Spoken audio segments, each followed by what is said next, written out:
Hello, and welcome to the Dogfight, a podcast dedicated to the London Spitfire and Overwatch League.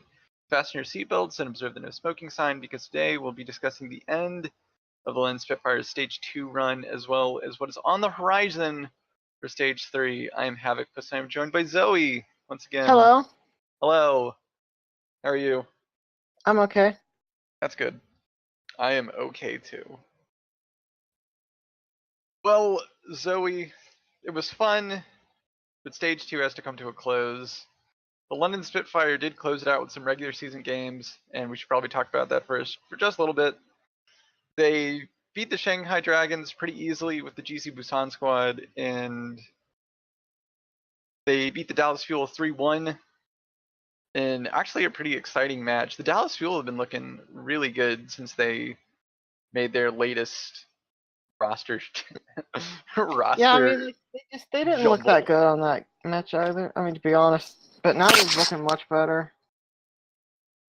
Yeah, I think that Siegel is really kind of helping them just kind of stay focused, because before, I think with him outside of the lineup, the team really just looked kind of jumbled. There was a lot of weird stuff going on. I know Rascal released like a thing saying like, yeah, Kai, Kai said that I said I didn't want to play, but he said that I couldn't play or something, and he was just making me sit out of practice, and it was like really weird. It was extremely weird. And honestly, I feel like, yeah, it's like Siegel. I mean, maybe not in this particular game he was pretty good, but honestly, I think Rascal, he was certainly great. I think he was probably one of the strongest players on that game, and honestly, the Spitfire just rolled them. Yeah. It seemed like they were easy. It seemed like easy stuff. I mean, Bidoshin and in particular, I was wowed by his performance and pretty much everyone's performance for that matter. Yeah, everyone played really well in that match, and I think it was smart on London to take notes from the New York game that they saw and go, oh, they look pretty strong actually. Let's make sure we actually win. And they took out the A squad. Yeah, which is something that we should have done throughout the week. To be honest, we should have done with the next match, but spoilers. Well, yeah, I mean, I guess we don't really have much to talk about the regular season matches to kind of cap off Stage 2, since they were both pretty much easy, guaranteed wins, so I don't think anyone was really curious about that at all. But the playoffs, I think, was actually fairly interesting. So for those that didn't watch, London lost to the Philadelphia Fusion 2-3. I think before we talk about what London did wrong, I think we do have to give praise to Philadelphia Fusion. They have been looking really good recently. They have seemed to really improve a lot, especially playing around Carpe and how he does. It was hard for me to find. Magic. Yeah, it was hard for me to find a flaw in that with the squad and how they had been doing. I mean, maybe in those first two matches those first two games they weren't too very well, but then like Carpe in particular and Snilo as well. Carpe, Snilo, yeah, those are the two players that really, I just really have to give praise to. And I also really got to give praise to Boombox and Poco just for doing, what they always do and have an amazing performance. And I think really Philly, we should have gone in expecting a much stronger performance from them. Yeah, I agree. And I think that they certainly deserve all the praise they can get, because they've come a long way since Stage 1. They were having some really rough times and they were kind of struggling, but I think they've really found their groove and how they work together as a team as well as just individually. I think they've finally gotten a really nice groove going, and they kind of figured out how to play with each other. But absolutely. Yeah, but moving on to exactly what London did wrong, I think that for the most part, I think it was that London underestimated exactly what Philly could do. And I think part of it stems from the full hold they did on Watchpoint, where they really just stalled out Philly. But I think also it just comes from, I think, sort of their natural tendency to not prepare as much or not take the game as seriously, because they feel they're up against an inferior opponent. And I think it's something that it's kind of a theme with London. If you're not worth their time, or they don't think you're strong enough or a threat, they're not going to treat you as seriously as like New York or Seoul or anyone that has like beaten them before, basically. Yeah, I mean, honestly, I'm like not gonna be the one to point a finger and say, oh, Prophet did something wrong, or Bird Ring did something wrong, or Gesture did something wrong, because honestly, it wasn't any of those. It feels like London Spitfire as a team just completely weren't prepared for what Philly had to do. I mean, we did pretty well on the first two maps, but then when Philly really started to see their groove, it just like really, really kicked in, and so it was like, and you could tell the entire squad was struggling because they Yeah, just weren't expecting this out of Philly. yeah, and I think part of it you can't really blame on the team simply because it was just like a scheduling issue. Some of it's just like, okay, you're having to play against the Dallas Fuel on Saturday at 3 o'clock, at least for me, 3 o'clock, and then you have basically 24 hours to prepare for whoever is going into the playoffs. And still, I think the playoffs were kind of in a precarious situation on who exactly would go, depending on I think like a couple of matches still. So it was really in Mm-hmm. limbo on who they would face. So they had not a lot of prep time to actually deal with it. But I do agree that considering Philly was kind of surging in the past 2 weeks, I think maybe they also just thought like, okay, we'll probably be facing against Gladiators. So they were Mm-hmm. prepping for Gladiators, and then Gladiators lose to Boston, I believe, and so Philly takes the spot last minute, and so they're like, "Oh, we have to face against Philly now," and it So kind of there's two ruins your things that I plans. oh there's two things that I really wanted to say when it came to this. A, I feel like the fatigue isn't really too much of an excuse since NYXL also played the same day and they ended up winning the entire stage. I guess they really had that spot locked on compared to at least, when, we have to deal with some team like Philly. It could be Philly, it could be London, could be, excuse me, could be like Gladiators. It could be, it could have even been Boston, but for a while. But then it's like, and then now it's like you've got to take into all account. You've got to really take into account the possibilities, and quite clearly, Spitfire didn't really study because they thought. I agree with your point that they seemed like they were ready to face the Glads rather than the Fusion.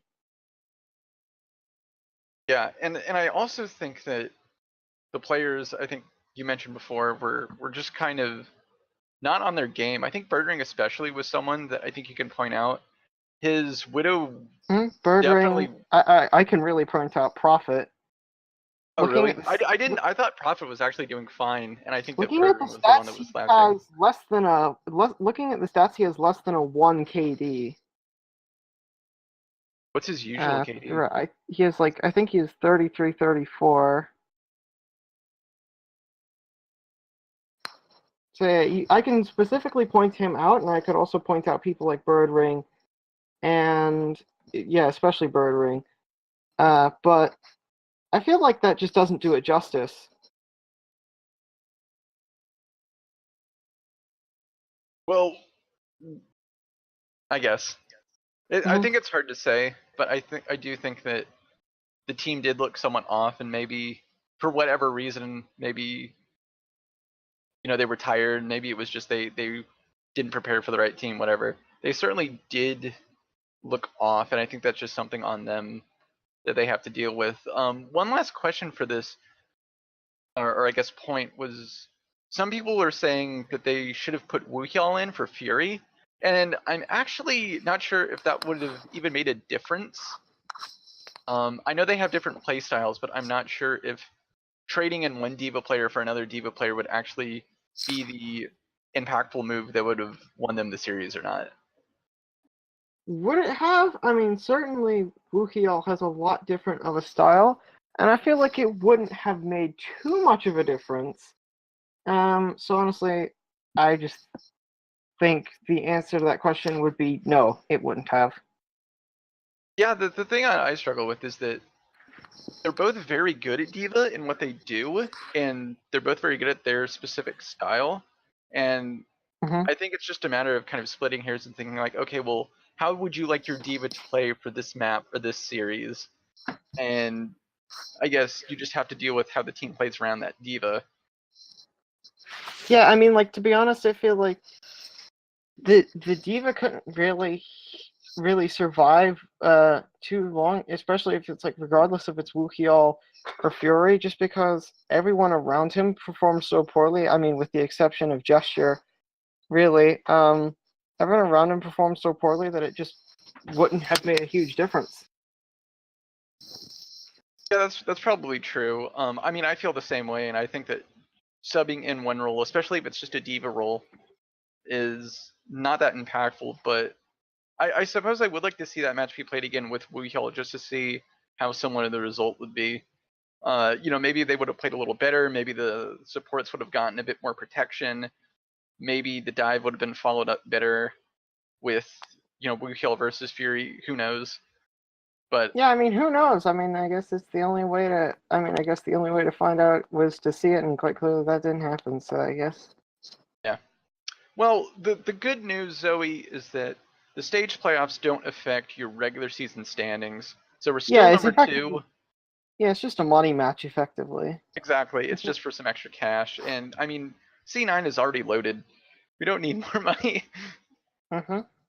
Um, but they do We don't need any more focus. money. We got 100 and we got like some ridiculous. I think we got like 125K in the bank already. So we're all Yeah. good. Yeah, and if anything, we kind of are able to scout out at least some of the more dangerous competition going into the real playoffs that matter. Mm-hmm. Absolutely. That goal, the whole goal from like, I mean, like good stage point. I mean, like good stage wins are awesome and all, but your real goal is the Overwatch World Championship, and that's hopefully what we can try and scout out for in these stage playoffs. Yeah, for sure. The stage playoffs really mean nothing. It's more of just some more entertaining matches that everyone Mm-hmm. enjoys. But Plus, it moving means. on, Uh, I'm sorry. I was saying, plus it means a break of 10 days from Overwatch. So no. Yeah, I know. I hate having to wait like a week to see more action. But we'll get through it, Zoe, and we'll get through it Yeah, by we'll get talking through about it. by talking about stage 3. Mm-hmm. And there's lots of new changes out there. And we're gonna have Blizzard World. We're gonna have some changes Yeah. to Sombra in May. Honestly, I think that, with all this new stuff coming in, I don't know how it'll impact too much. Yeah, I'm Yeah, I not sure mean, either. I think that the Sombra changes may still have her be played a lot. I think, especially on maps that she can be exploited. I know. So I believe the changes are. I think hack has been changed in terms of how quickly it does it. EMP no longer gets charged mm-hmm. off of health packs, and I think they maybe also changed like the spread of her machine gun. Yeah. I I think. seem to remember those kind of things in a patch a while ago, so. Yeah, I'm not sure if the new May and Reaper changes are coming. I think the Reaper changes won't come until stage 4. That seems too late. And the Mm-hmm. latest May changes. Yeah, absolutely. I think it seems too late for this. But I feel like these Sombra changes won't have like a massive impact on it. I don't think we're gonna see any huge meta changing things yet in stage 3. Yeah, I don't think any huge shifts will happen Yeah, I until think budget we're will still gonna be see available. we're still gonna see vaguely the same meta that we had in stage 2, and I guess that's a good thing. Yeah, I think stability will allow the teams to at least be able to compete with a level of familiarity. Hmm. Some esports don't have the luxury of. I mean, even Overwatch didn't have it for a while. So, because I remember it's a period where it was just constant changes in the meta because everyone competed on live, but now I guess it's not that way. So now you can have like stability between these sort of patches and meta.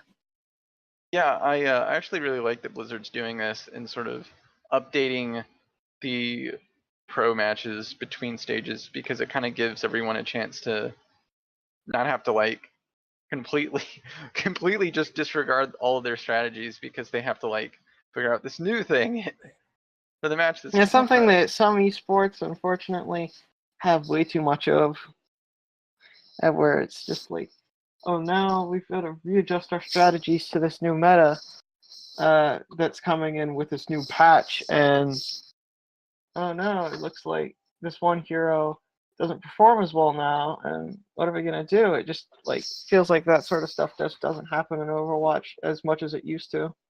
So I'm happy about that, luckily. Yeah, that's always good. I think also something to look forward to in stage 3 is that scheduling will no longer hurt London, at least London.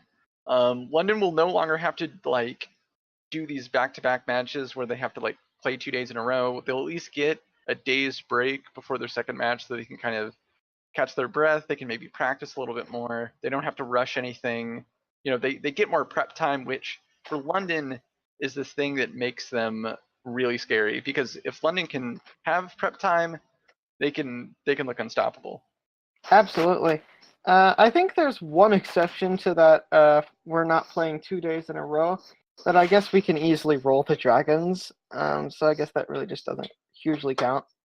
Yeah. The only time we do this is I think the last week of stage 3, but for the other 4 weeks leading up to that, we have some sort of break, which I think will really help us at least for being able to get more wins. Yeah, absolutely. It should help us a lot, especially because we've seen, or especially where we have us playing on a Wednesday and a Friday, for example. We see them winning both these matches, and sometimes even against like these top level competition, and especially if we have a day's rest, because that's just the one thing, more than a day's rest, because that's just what I've seen, is that we tend to be a lot weaker, or if not weaker, just more unstable if we play back to back.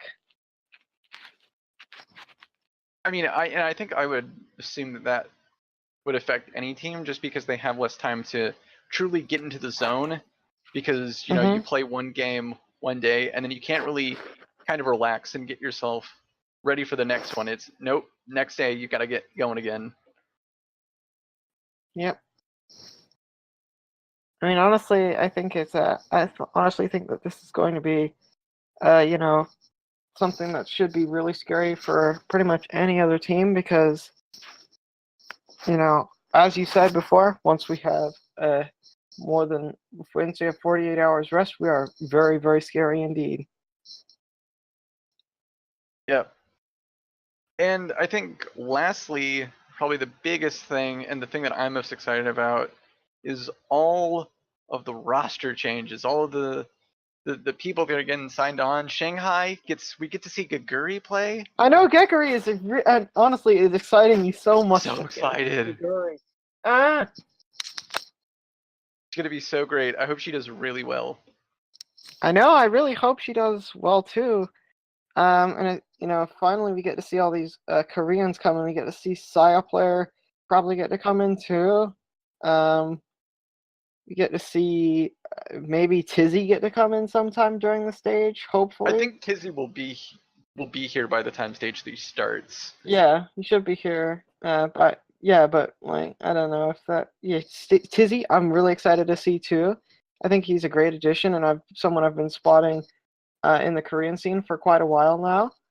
And there's just so many additions I'm so excited to see as Stage 3 begins. I'm so pumped for that Wednesday in 2 weeks' time. Yeah, me too. And I think also, like Gladiators are bringing on Void. The San Francisco Shock will be able to play with Architect and Super. The Dallas Fuel and LA Valiant are in talks with maybe making some player trades. Yep. So the excitement Also, is they can't play with ongoing. OGE yet. So they can't. Also, Dallas can't play with OGE yet. So that's a big, sad story. Yeah, should got a have new done player all that and- boosting. Yeah, they got one player, and he's banned.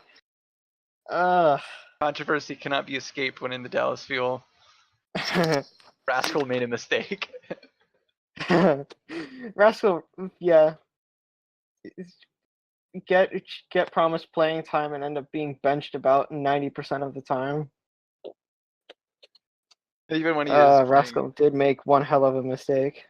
Yeah. Maybe if he begs we can take him back. Hopefully, I'm crossing my fingers with that one. Yeah, but I think to talk a little bit more about Tizzy, I think since this is the London show, but I think he will do the team a lot of good just because we will be able to do more strategies since I think Jester has one way of approaching the game and how he kind of plays the main tank role. Since you have Tizzy, you can play things another way. Plus, you can just be able to take Jester out and have him rest for a little while because up until now, he's just been playing nonstop, and you haven't really had anyone else to kind of put him in so he can kind of rest. Yeah. And I think sometimes that's just important that he can no, you can take a breather. Also, it probably helps if Jester's going to be in the A squad, you can better hide strategies by having Tizzy play in his place against the weaker teams. Yeah, absolutely. I honestly think, especially because I've seen Tizzy for such a long time, and I've been having my eye on him since he was on Rhinos Gaming Wings, which is deep in the bowels of the Korean scene. Once he joined Runaway, his talent really became much more visible, and he, finished second in both Apex S4 and APAC Premier last year. And I'm really excited to see him finally get that Overwatch League debut that he's been so deserving over these past almost 2 years now. It's ridiculous, but I'm so excited to see him. I'm excited to see him as well. Also, I'm curious to see if London will fill in that 12th spot that they have open. I don't know who they would fill it with, but I'm honestly, that's something I'm very curious about as well. There have been rumors that maybe they're going to sign Ding because they want someone who's like a Pharah specialist. Oh yeah, Ding would be okay. Yeah, I'm not sure who they would play, but I think it would have to be someone who can either play the Pharah extremely well, so they can actually use Pharah strats without having to play Hureg, and not to disparage Hureg or insult him. I think he's a very good player, but he's not as consistent, I think, as Verdring or Prophet. And yeah, I could agree consistency with that. is key when you want to be successful, and I think having a more consistent Pharah player would be beneficial to London. Not to say that Hureg shouldn't play at all naturally, but I think someone that can just play the Pharah, I think, more and play it an extremely high level.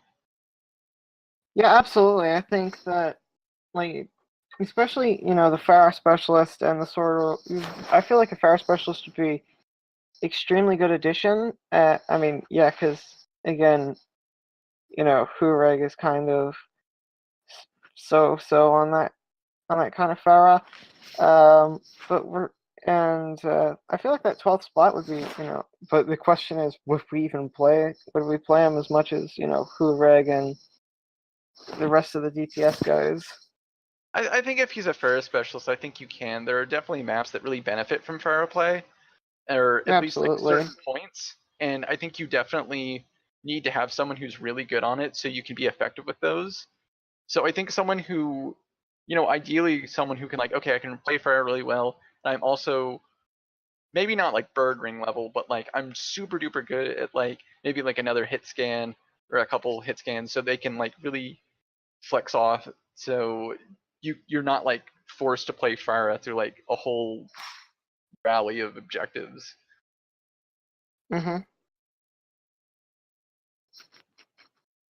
Yeah, I honestly think that'd be great.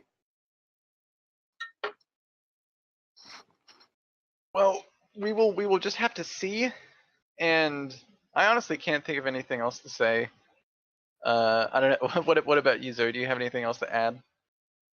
I have something else to add. Well, I don't really have anything else to add relating to this topic. Hold on, real quick. I think there's. Wait, does the Hurricane play this weekend? They played this Wednesday. Okay, they do play. Yeah, that's why I didn't include it, because they didn't play during the weekend. Yeah, they don't play during the weekend, but Wordless and Hungry should be a challenge at least, and the way we performed against Angry Titans should really worry me. And now we're starting to play against a team like Orgless and Hungry, who's quite a good team now, especially because we saw them lose to Gigante just in a fairly convincing fashion and beat Singularity. And now I think that Orgless and Hungry, I really feel like they have a lot of potential. And the fact that we lost against Angry Titans, kind of worries me. I mean, we barely won. That is, misread that. But now we're starting to, yeah, it just feels like British Hurricane. I feel like they'll win it. I just hope they will. I'm crossing my fingers that we can pull off something good. Yeah, I don't know. I think that the Angry Titans looked like a fairly strong team, and I think beating them. I mean, it was a really close match, and I think it was a pretty fun match, though. Frankly, they don't deserve to be 0-2. Let me just say that. Yeah. I mean, they don't deserve to be 0-2. I think that Onigod and A-Fox and that entire team are really, really, really good. And I honestly feel like Orgless and Hungry are, well, I feel like they're also pretty good. Just the fact that they dropped them out to Synergy kind of is also a red flag to me personally. Yeah, I'm not sure about the whole EU contenders landscape yet, because I've only watched our games, sadly, which I probably shouldn't do. But yeah, I've almost watched more contenders than Overwatch League at this point, which is something I shouldn't have admitted. But yeah, I'm hoping that British Hurricane can get a win next week against such a stacked lineup as OAH. yeah, I think it will probably be an exciting match. British Hurricanes always bring some really fun stuff, so I'm really looking forward to it. But I think that's gonna do it for us for today. So please put your tray table up and return your seats to their full upright positions as we're coming in for a landing. So thank you for listening to our podcast, and we hope to see you in the skies real soon.